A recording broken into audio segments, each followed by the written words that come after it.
Adapun definisi dari farmakoepidemiologi yaitu studi tentang penggunaan dan efek obat dalam masyarakat dalam jumlah besar. Farmakoepidemiologi jelas mengandung dua komponen, yaitu farmako dan epidemiologi, dalam rangka untuk lebih menghargai dan memahami apa yang tidak termaksud dalam bidang baru ini. Hal ini berguna untuk membandingkan ruang lingkup dengan bidang lainnya yang terkait. Ruang lingkup farmakoepidemiologi pertama akan dibandingkan dengan farmakologi klinis dan kemudian epidemiologi. Desain studi epidemiologi. Desain studi epidemiologi dibagi menjadi dua, yaitu desain studi deskriptif dan desain studi analitik. Desain studi deskriptif terbagi menjadi tiga, yaitu case report, case series, dan cross-sectional. Desain studi analitik terbagi menjadi dua, yaitu observasional dan eksperimental. Nah, observasional terbagi menjadi 6, yaitu time series, studi ekologi, cross-sectional, case control, dan cohort. Eksperimental terbagi menjadi 2, yaitu true experiment dan quasi-eksperimen. Selanjutnya, saya akan menyampaikan mengenai desain apa yang digunakan dalam kasus yang kami ambil, yaitu menggunakan desain studi deskriptif case series, di mana studi deskriptif yaitu mendeskripsikan distribusi penyakit pada populasi berdasarkan karakteristik dasar individu, seperti umur, jenis kelamin, pekerjaan, kelas sosial, status perkawinan, tempat tinggal, dan sebagainya, serta waktu. Epidemiologi deskriptif juga dapat digunakan untuk mempelajari perjalanan alamiah penyakit. Untuk deskriptif case series itu sendiri merupakan studi epidemiologi deskriptif tentang serangkaian kasus yang berguna untuk mendeskripsikan spektrum penyakit, manifestasi klinik, perjalanan klinis, dan prognosis kasus. Kasus yang kami akan bahas mengenai kasus epidemiologi deskriptif kematian ibu di Kabupaten Serang tahun 2017. Angka kematian ibu merupakan salah satu indikator yang peka dalam menggambarkan kesejahteraan masyarakat di suatu negara. Tingginya angka kematian ibu dan lambatnya penurunan angka ini menginterpretasikan pelayanan kesehatan ibu dan anak sangat mendesak untuk ditingkatkan baik dari segi jangkauan maupun kualitas pelayanannya. Angka kematian ibu masih merupakan masalah kesehatan yang serius di negara berkembang. Menurut laporan World Health Organization atau yang disingkat dengan WHO tahun 2014, beberapa negara memiliki angka kematian ibu cukup tinggi seperti Afrika Sub-Sahara 179.000 jiwa, Asia Selatan 69.000 jiwa, dan Asia Tenggara 16.000 jiwa. Angka kematian ibu di negara-negara Asia Tenggara yaitu Indonesia 190 per 100.000 kelahiran hidup, Vietnam 49 per 100.000 kelahiran hidup, Thailand 26 per 100.000 kelahiran hidup, Brunei 27 per 100.000 kelahiran hidup, dan Malaysia 29 per 100.000 kelahiran hidup. Faktor apakah yang mempengaruhi angka kematian ibu? Beberapa penelitian dilakukan untuk menyelidiki faktor apa saja yang berpengaruh terhadap kematian ibu.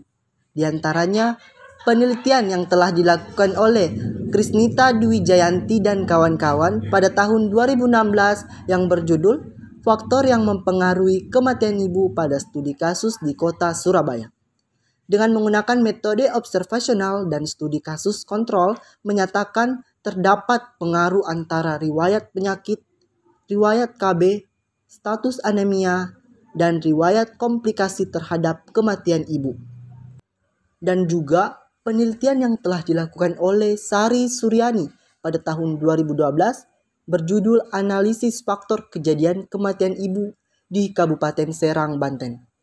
Melalui studi kuantitatif dengan pendekatan case control secara retrospektif menunjukkan bahwa hasil uji statistik ada hubungan ibu yang tidak pernah melakukan pemeriksaan ANC mempunyai peluang 30,286 kali mengalami kejadian kematian ibu.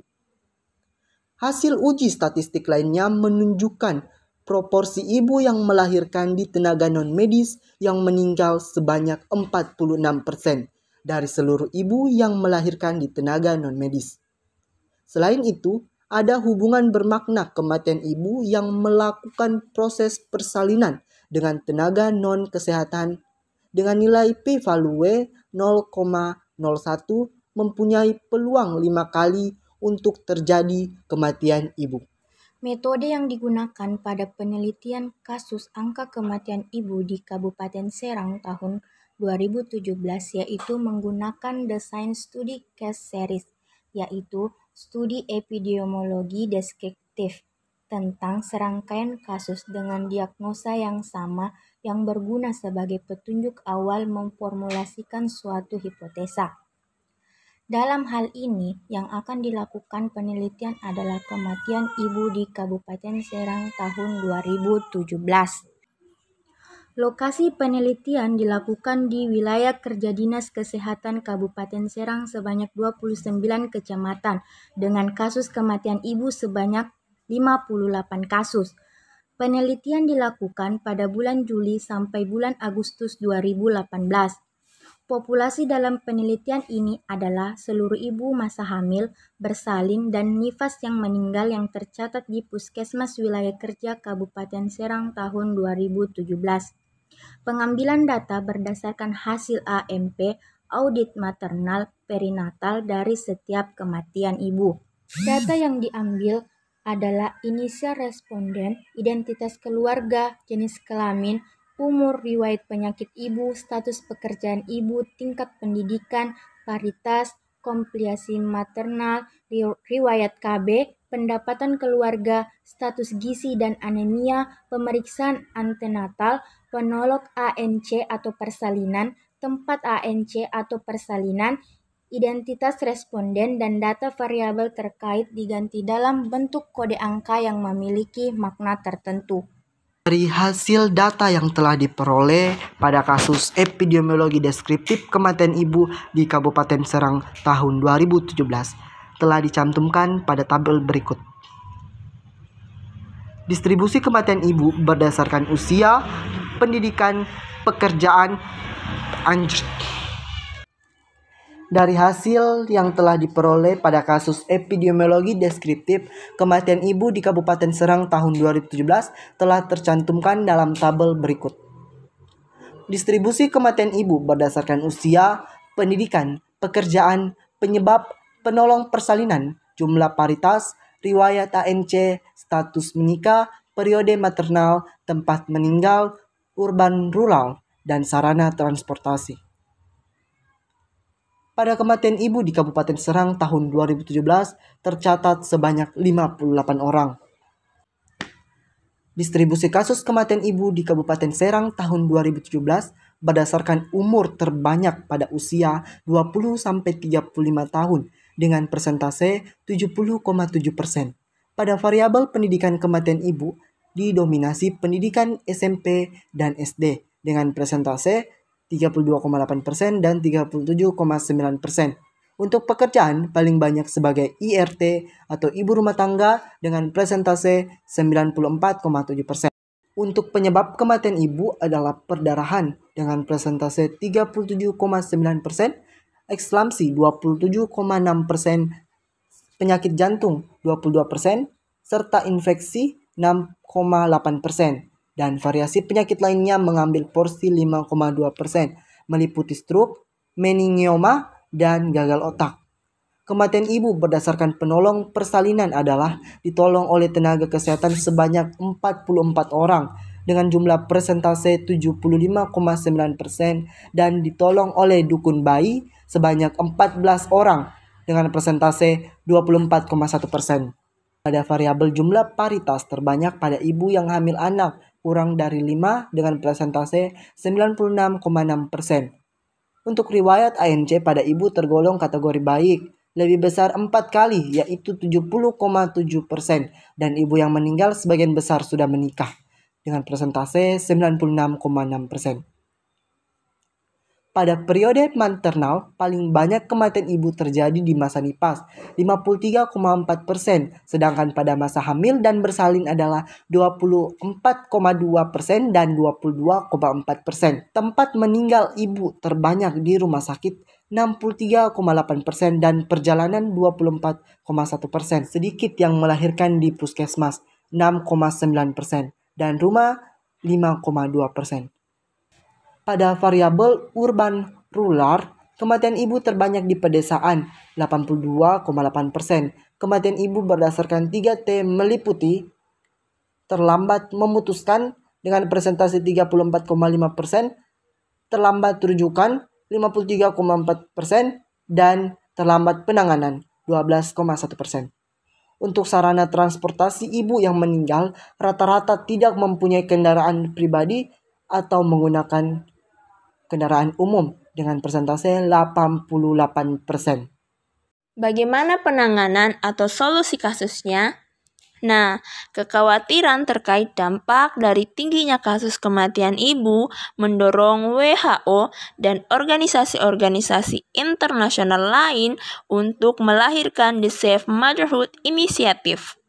Konsep Safe Motherhood sendiri mencakup serangkaian upaya, praktik, protokol, dan panduan pemberian pelayanan yang didesain untuk memastikan perempuan menerima layanan ginekologis, layanan keluarga berencana, serta layanan prenatal, delivery, dan postpartum yang berkualitas dengan tujuan untuk menjamin kondisi kesehatan sang ibu, janin, dan anak agar tetap optimal pada saat kehamilan, persalinan, dan pasca melahirkan.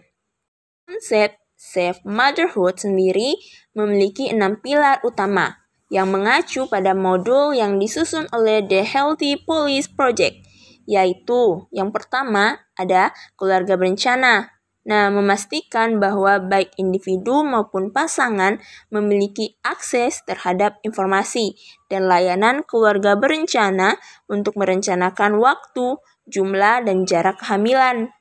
Yang kedua, perawatan antenatal. Menyediakan vitamin, imunisasi, dan memantau faktor-faktor risiko yang dapat menyebabkan komplikasi kehamilan, serta memastikan bahwa segala bentuk komplikasi dapat terdeteksi secara dini dan ditangani dengan baik. Yang ketiga, perawatan persalinan. Memastikan bahwa tenaga kesehatan yang terlibat dalam proses persalinan memiliki pengetahuan, kemampuan, dan alat-alat kesehatan untuk mendukung persalinan yang aman, serta menjamin ketersediaan perawatan darurat bagi perempuan yang membutuhkan, terkait kasus-kasus kehamilan beresiko dan komplikasi kehamilan. Yang keempat, perawatan postnatal. Memastikan bahwa perawatan pasca persalinan diberikan kepada ibu dan bayi, seperti bantuan terkait cara menyusui, layanan keluarga berencana, serta mengamati tanda-tanda bahaya yang akan terlihat pada ibu dan anak. Yang kelima, perawatan post-aborsi. Mencegah terjadinya komplikasi, memastikan bahwa komplikasi aborsi terdeteksi sejak dini dan ditangani dengan baik, membahas tentang permasalahan kesehatan reproduksi lain yang dialami oleh pasien, serta memberikan layanan keluarga berencana jika dibutuhkan. Yang keenam, kontrol infeksi menular seksual, HIV, dan AIDS. Mendeteksi, mencegah, dan mengendalikan penularan IMS, HIV, dan AIDS kepada bayi, menghitung risiko infeksi di masa yang akan datang, menyediakan fasilitas konseling dan tes IMS, HIV, dan AIDS untuk mendorong upaya pencegahan, dan jika memungkinkan, memperluas upaya kontrol pada kasus-kasus transmisi IMS, HIV, dan AIDS dari ibu ke bayinya. The Safe Motherhood Initiative inilah yang kemudian digunakan sebagai basis program Gerakan Sayang Ibu, atau yang biasa disebut sebagai program GSI. program Gerakan Sayang Ibu merupakan sebuah gerakan untuk mengembangkan kualitas perempuan, utamanya melalui pencepatan penurunan angka kematian ibu yang dilaksanakan bersama-sama oleh pemerintah dan masyarakat. Nah, apa sih tujuan utamanya dari program GSI? Jadi, tujuannya adalah peningkatan kesadaran masyarakat yang kemudian berdampak pada keterlibatan mereka secara aktif dalam program-program penurunan AKI atau angka kematian ibu, seperti menghimpun daya bantuan persalinan melalui tabungan ibu bersalin, pemetaan ibu hamil, dan penugasan donor darah pendamping, serta penyediaan ambulan desa. Berbeda dengan The Safe Motherhood Initiative yang terkesan sangat struktural, program GSI justru menekankan keterlibatan masyarakat sipil dalam upaya-upaya untuk menurunkan angka kematian ibu. So guys, sampai sini dulu ya video kali ini. Thank you for watching this video.